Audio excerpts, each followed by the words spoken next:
Hello and welcome everyone to Black Belt Nutrition. Today I thought we'd do something on the topic, can you outrun a bad diet once it comes to weight loss? Basically, can you forget about what you eat as much as you want, and then do only training and lose weight? The answer to this is no, it's not advisable, it will not work, it do not work. But I will show you one way it can work. So if you're interested in that, I think you should listen to this one. So the general idea, the general concept that I often reference to also is that you become strong in the gym, you become fast on the running track, and you become lean in the kitchen when you're cooking. And that is overall true, because even if you go out for a walk, a 30 minutes, 45-minute walk every day, and are active, maybe you add like 200, 300, 400 calories extra that you burn through your activities. That is where most people end up that do weight loss, maybe up to 400 calories. And that's half a pizza, 1/3 of a pizza, depending on where you live. So it's quite easy to eat up that and overeat. It's difficult to eat freely and lose weight. You probably, just by doing nothing, are using like 1800 calories per day maybe. So if you and maybe you're eating 2000, 2500 or something like that, if your weight's stable with some low activity. So of course, if you cut back 1000 calories, that's much more than the 400 you are achieving from exercise. So therefore, a general rule is that it's better to reduce weight by cutting calories or changing the diet in one way or the other. You don't necessarily need to count calories. Maybe you count carbs or count fat or count whatever you're counting, but usually you count something. Count hours before you eat or whatever. You usually count something to lose weight. So basically, good diet for you is to count whatever you like to count. That basically is the big difference between the two. What do you prefer to count? And but there is one way, there's one exception to this. And if you look at it, I'm not sure if you're into endurance sports or if you just listen to what they're saying, runners or cyclists or so. On their forums or their podcast, they often talk about diet and the difficulties they have to get in enough calories. Yes, you heard me right. They might eat 3,000, 3,500 calories per day, and they lose weight. They need to get in more.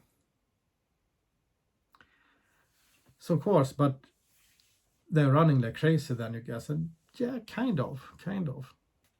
The thing is that preferably you should both do resistance training for muscles and some kind of cardio training. It doesn't have to be that you go to the gym or run. It can be that you use bicycle or rowing or cross-country skiing or jumping rope for your cardio, or use the Stairmaster for cardio, and maybe you do calisthenics, bodyweight workouts or something else, but something that gives resistance, you become stronger. But the way you need to think and build up your body if you're going to outrun a half-bad diet is that you cannot do it like this, that now I go for a walk and therefore I can eat what I want. No, your exercises should be aimed at increasing strength when you go to the gym and muscle mass, and increasing your cardiovascular fitness when you do cardio. Basically to increase something called VO2 max, that is the horsepower of yourself. It is how much energy you can use per time unit. It's often measured in joules per second, which is watts, which you also have on your cars. Even though we also reference to it as horsepower, you can also see there is also kilowatts, which is the more proper physical unit to use. But anyway, the reason for why some athletes can eat 3,000 calories per day and lose weight on that is of course that they spend much more calories than you. But to get there, you need to increase your strength and your VO2 max. Otherwise, this will not be possible. Because a runner, for example, are for 80% of their times, they're out doing what they call easy runs. And that's like you go out for a walk. That's easy for you. And they can do a lot of these since they're easy. But the tricky part here is that when a runner goes for an easy run, they spend twice as much energy as you do when you do an easy walk or an easy run, because they run much faster. So that means they spend twice as much energy for the same amount of time.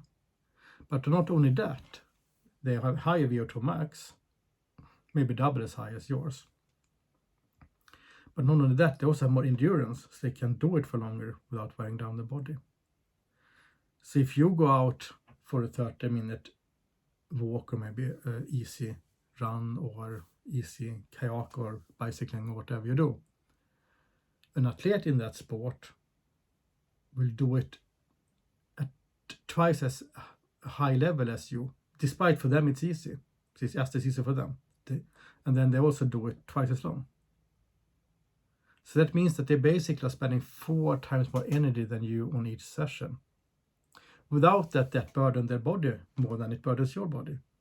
Because they build up the conditioning, they build up the VO2 max, they build up the endurance. And then they also do high intensity workouts here and there.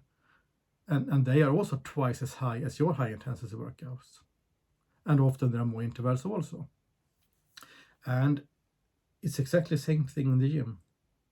If you go there and push 40 kilos in bench press, because you're a beginner in the gym, someone else pushes 80. That means if you both do the same number of sets and reps, they use double as much energy because they push twice as heavy weights as you do. On top of that, if you do 3 sets for that muscle, they do 6 sets. So per week, they do twice as many sets probably, and they lift twice as heavy. What would that equate to energy-wise? 4 times more energy spent for each session. Because they lift more times and they lift heavier. They double the weight means they double the energy, but they also double the sets per week, which means they double the energy there also. So it's 2 times 2, it's 4 times. And then if you go back to where I started, that maybe you come up with an activity level of 400 calories per day for your cardio and your strength training. But if each session can quadruple, well, that's suddenly up to 1600 calories per day in your exercises. And then we are talking, that is not to play around with. 1600 calories plus maybe 1800, 2000 over, then you're a bit over 3000 calories per day. So then you can also eat 3000 calories per day and burn fat and lose weight. And if you do that today, it probably is, if you're overweight when you're watching this, that probably is why you became overweight, because you're eating 2500 or 3000 calories per day, but you're only using 2200 or something, which is quite a typical number if you're relatively inactive. But you see the difference. Your mindset needs to be to build up your conditioning, to build up your strength and your muscle mass. If you increase your muscle mass with 10 kilos, you will use more energy just when you sleep. Every time you walk somewhere, go on shopping, you use more energy because you're heavier and your muscle need energy. Just imagine putting on a weight vest of 10 kilos and go around with that one. Everything becomes harder, right?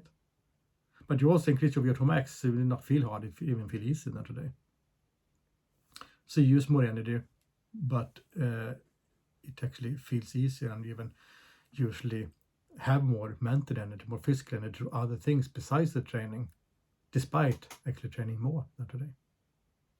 But it's a mindset. If you have the mindset to go out, to work out, to burn some calories, then you just do something repeatedly to burn calories. If your mindset is that you need to improve, then you need to do progressive overloading. You need to add on more weights in the gym every week or bi-weekly. You need to increase the kilometers you run. You need to run a little bit faster.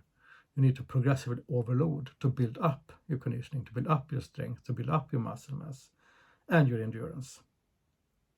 So that is kind of not the secret, but the magic pill. But it's not easy. It will take at least a few months to build them up anywhere, but probably a couple of years to build them up where you can start to not focus so much on what you eat and still keep your weight and quite easily lose weight. I have seen many runners, for example, that if they need to lose a little bit weight, they just skip going to the eating cakes after they've been running. They go and eat to this bakery and eat all this cake and whatever they can find, besides trying to eat 3, 4, 5 times a day real food. And then they say they just skip that a couple of times a week and they lose weight. So that's a little bit, you get envy that maybe. But that is the way to do it, to not focus on burning calories from exercise, focus on improving in your exercises. Then eventually you will be in a condition, in a state where you can use exercise as a way for keeping the weight or losing the weight. Okay, so that was today's session. Please, if you like it, please like, subscribe, and click this bell thing also so you hear when I come with more updates. I think next one will be about protein supplements and strength training. If you have any ideas, just write in the comments. If you want to comment this video, have questions, or have suggestions for other things you want me to cover, please comment. And thanks for watching today, and see you soon again.